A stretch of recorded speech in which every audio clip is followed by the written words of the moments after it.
کہ نہ یہاں پر ان کے پاس پرائم منسٹر اپنی کوئی نون لیگ کا تو لگ گیا لیکن اس کے پاس نہ کوئی اپنی پاور اینڈ اتھارٹی ہے. اور اس کے بعد جو وزارتیں اہم ترین ہے، داخلہ کی ہو گئی، خزانہ کی ہو گئی، خارجہ کی ہو گئی یا باقی تمام وزارتیں ہوں گی، اس کے اوپر جو ہے اسٹیبلشمنٹ نے اپنے بندے لگائے ہوئے ہیں. اب داخلہ کے اوپر لگایا ہوا ہے محسن نقوی کو.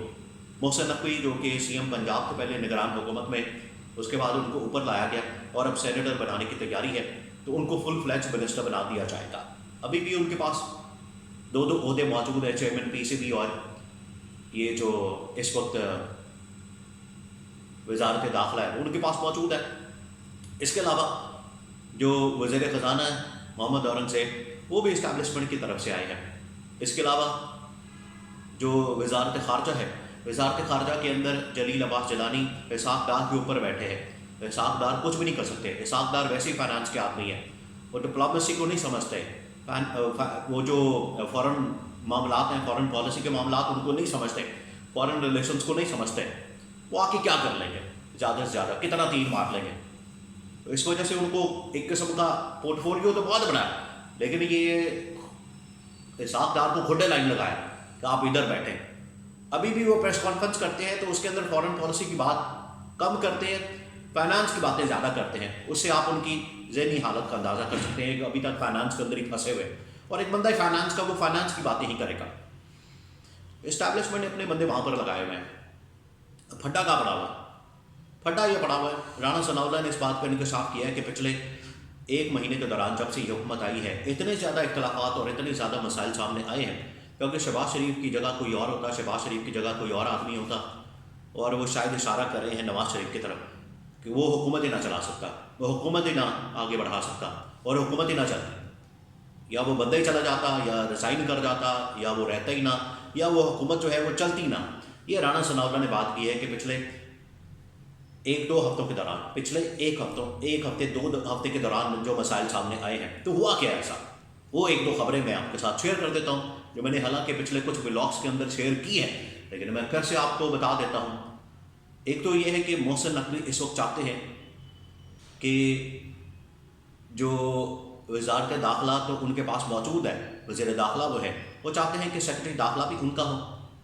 سیکرٹری داخلہ کے اوپر اختلافات ہیں. شہباز شریف خود بننا چاہتے ہیں، خود سے مراد یہ ہے کہ خود لگانا چاہتے ہیں اور چاہتے ہیں کہ ان کا کوئی آدمی آئے.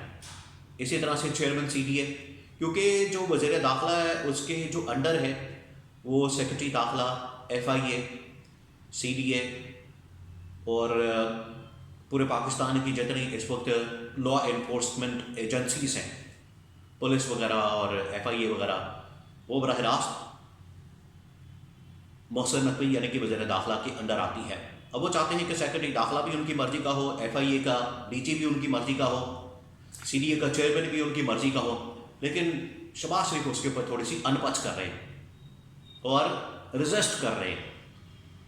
چلیں اتنی تھوڑی بہت ہی ریزسٹنس دکھا لیں ان سے، ان کا تھوڑا بہت جی راضی کرنے کے لیے، اپنے آپ کو خوش کرنے کے لیے کہ وہ بھی پرائم منسٹر ہیں. چلنی ان کی کوئی نہیں، یہ میں آپ کو بتا دوں، چلنی ان کی ایک بھی نہیں ہے. وہ جتنا مرضی ریزسٹ کر لیں، ریزسٹنس کا کوئی فائدہ نہیں ہونے والا ان کو. چلنی ان کی ایک بھی نہیں ہے. آخرکار لکھنا وہی ہے، اور جو وزن ہے وہ محسن نقوی کے پلڑے میں ہی جانا ہے. یہ شہباز شریف کی طاقت ہے اور یہ شہباز شریف کی حکومت ہے جس کے بعد رتی برابر بھی نہ پاور اینڈ اتھارٹی ہے. اور پچھلے دنوں آپ نے دیکھا جب ارسا کا چیئرمین لگانا تھا، ارسا کا، تو اس کے اوپر پیپلز پارٹی نے احتجاج کیا تھا اور شہباز شریف نے سوری کر کے 2 دن کے اندر ہی اس کا نوٹیفکیشن واپس لے لیا تھا، اور پیپلز پارٹی کی مرضی کے مطابق انہوں نے ارسا کا چیئرمین لگا دیا تھا. تو یہ حالت ہے شہباز شریف کی حکومت کی، جس کو براہ راست اسٹیبلشمنٹ کنٹرول کر رہی ہے. اور اس کے جو انکشافات ہیں وہ رانا ثناءاللہ نے کیا ہے. رانا ثناءاللہ نے پھر ان دونوں سے متعلق محمد اورنگزیب جو فائنانس منسٹر ہے اور وزیر داخلہ جو انٹیریئر منسٹر ہے محسن نقوی، دونوں سے متعلق یہ بات کی ہے کہ دونوں جو ہیں ہماری حکومت کی ضامن ہیں، دونوں جو ہیں ہماری حکومت کے مستقبل کی ضامن ہیں. وہ ضمانت دیتے ہیں کہ دونوں جو شخصیات ہیں وہ حکومت کے لیے اچھی ثابت ہوں گی. دونوں شخصیات جو ہیں وہ ہماری حکومت کی مضبوطی کے لیے اچھی ثابت ہوں گی. تو اس سے آپ اندازہ کر سکتے ہیں کہ ان کے پاس کتنی پاور موجود ہے اور انہوں نے کتنی اسپیس اسٹیبلشمنٹ کو دے دی ہے اور انہوں نے آ کے کنٹرول کر لیا ہے، اور وہ جتنا کنٹرول کریں گے ان کو اتنی زیادہ اس کی طاقت اور مضبوطی ہوگی. یہ کہنے کا مطلب ہے رانا ثناءاللہ کا.